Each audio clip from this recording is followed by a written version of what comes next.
Now, somewhat surprisingly, it's been just over 3 years since Sony last spaffed out a pair of WH-1000 headphones. Although having spent most of my life in a whiskey-induced haze, it feels more like 3 weeks. But Sony are very much back in 2025 with the 1000XM6s, the very best noise cancelling cans around. They'll cost you £400 here in the UK, so slightly more expensive than previous models, and indeed slightly more expensive than pretty much any other headphones I've tested recently. So are they actually worth it? Well, I've had these Sony headphones slapped on my Baldy Bonds for over 2 weeks now, so here's my full review. And for more on the latest and greatest tech, please do subscribe and ding that notifications bell. Cheers!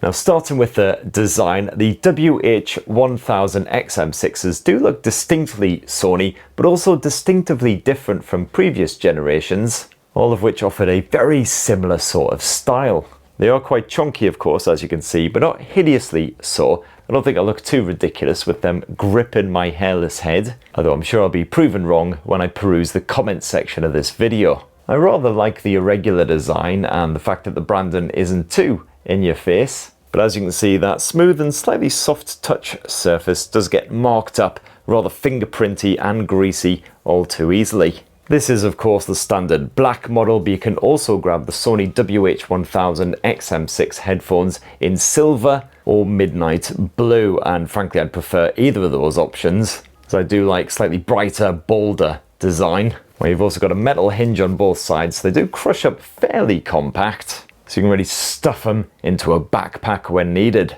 Comfort levels get a solid 4 out of 5 as well. When I've got them on my Baldy head, I usually don't feel the strain for hours and hours at a time. Sony has produced a slightly wider headband for this generation, but only slightly, and frankly could have used a little bit more padding there, so occasionally when I'm wearing it I do have to shuffle the headband forward or back just so it's resting on a slightly different bit of my scalp. Otherwise it does start to feel a wee bit uncomfortable, but plenty of padding for those ear cups, generous amounts of padding with this faux leather finish. This seems to be the same material as used in the previous generation, and those ear cups do pop right off if you need to cleanse them. And even if I'm wearing a pair of glasses, pair of shades or whatever, I don't tend to feel the pressure building up around the temple region for, again, a good few hours. In fact, the longest duration I wore these things without really taking much of a break was 12 full hours when traveling solo. Popped them off very briefly for like passport control, things like that, but overall was wearing them pretty much non-stop. Now, to get paired up with your smartphone, you'll want to download Sony's Smart Connect app. This takes a little bit of getting used to because it is seriously dense with features, so much customization on offer. So for instance, in my device alone, you can piddle about with the ANC and the audio settings. You've got various other features like speak to chat in there, and then if you tap the scene tab, and this can automatically set up your headphones based on what you're doing, be it wandering about outside, doing a bit of a jog if you're into all that. And you've also got a whole bunch of tips and tricks to help you get started with your WH-1000XM6s. And of course you've got all the premium features you'd expect from an expensive pair of cans like this, including multi-point connectivity and a good bit of Auracast action. Now, in previous generations of Sony's WH-1000 headphones, I have found that the touch controls have been a wee bit hit and miss. They usually work pretty well, but sometimes overly sensitive, to the point where sometimes pulling on a HUD, which you have to do quite often here in Blighty unexpectedly, will sometimes accidentally pause your music or skip you forward a track or whatever. However, no such issues here on the WH-1000XM6s, so a double tap of this right can right here will resume or pause your music. You can skip forward a track simply by swiping your finger forwards across the can, and likewise skip back by swiping a finger back. You can also raise the volume by swiping upwards and holding your finger till you get to the required volume. Thankfully it doesn't scale up too quickly, it's a nice gentle pace. And likewise swipe down and hold your finger in order to reduce it again. And I just found that Sony's upgraded touch controls worked beautifully. There was zero learning curve for me. And frankly, I'm a bit of a thickie, so they must be really good. You can, if you want to, completely disable those touch controls. You've also got a little bit of customization over the noise control / ambient button. So you can adjust what a double tap or a triple tap does. And these headphones can also pause the audio automatically when you take them off your head and just dangle them around your neck or hold them or whatever, and that seems to work perfectly well. And there's no actual physical buttons on here besides over on the left cup you've got the power button, which can also put it in pairing mode, and you've also got a dedicated button which cycles you between noise cancelling and ambient modes. And you've also got yourself a dedicated 3.5mm port there as well, so you're not just relying on the USB-C port to get wired up. But the Bluetooth streaming has been absolutely excellent these past couple of weeks. I kept the connection mode on sound quality preferred over connection strength. And not once did I have that connection judder or cut out, even though I've been passing through airports, really busy train stations, all kinds of stuff. There's also been bugger all lag when I've connected these headphones up to my laptop to do a good bit of video editing, which is great because normally there's at least half a second delay. You got full Gemini support if you want a little bit of voice assistant action as you're strolling down the pavement, while the WH-1000 XM6s can also read out any notifications that have popped out on your phone. You can reply to them directly, and randomly these headphones can also announce every hour on the hour if for some reason you've got some burning desire to know when it's 3 p.m. or 7 p.m. But it's the noise cancellation that really helps to set the WH-1000 XM6s apart. That old QN1 processor, which handled noise cancelling smarts, has been upgraded for this generation to the 7 times faster QN3. You've got upgraded algorithms, of course, plus the old 8 mic setup on the XM5s have been upgraded to a 12 mic setup here on the XM6s. And frankly, it's not noise cancellation what these things do, it's noise obliteration. Like, you know that bit in the original RoboCop with that dude who gets drenched in toxic waste and then absolutely taken out by that van? Well, that dude is irritating noise, and these headphones are that goddamn van. So for instance, this past fortnight I've travelled on several of London's most screechiest tubes, and believe me, there's a lot of them, and the XM6s reduced that horrific high-pitched scream to more of a gentle whistle. And likewise, all that horrific airplane noise with these things on your heads is just reduced to what sounds like a desktop fan gently whirring away somewhere nearby.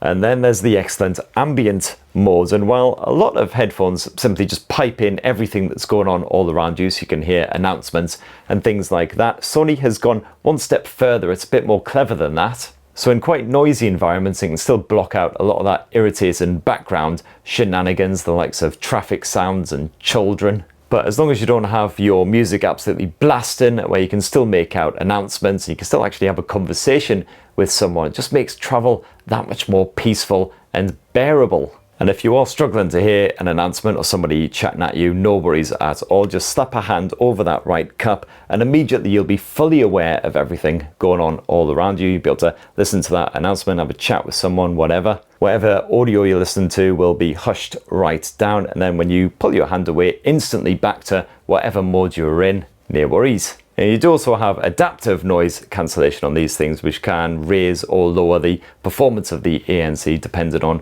how much noise is going on all around you. But I did find that rather distracting. It did tend to jump quite significantly between different modes on the fly without any warning, and it was kind of jarring at times, so I just shut that mode off. So yeah, basically, if you travel a lot, get these things on your head. They're an absolute lifesaver, especially if you tend to get stressed out by just lots of Now the Sony WH-1000 XM6 headphones support all the usual codecs you'd expect. You got LDAC support, high-res audio, and yada yada. You got 30mm drivers stuffed into each of these cans, and Sony has also ripped out some of its Clever Clogs audio tech from its Walkman devices, such as a low-phase noise crystal oscillator. I'll be perfectly frank, I'm a massive nerd, but I'm not a massive audio nerd, so that doesn't actually mean anything to me. And Sony also has apparently put a lot of effort into crafting the default audio profile on the XM6s, collaborating with a bunch of audio whiz kids, or mastering engineers, as Sony rather elaborately calls them. Certainly sounds better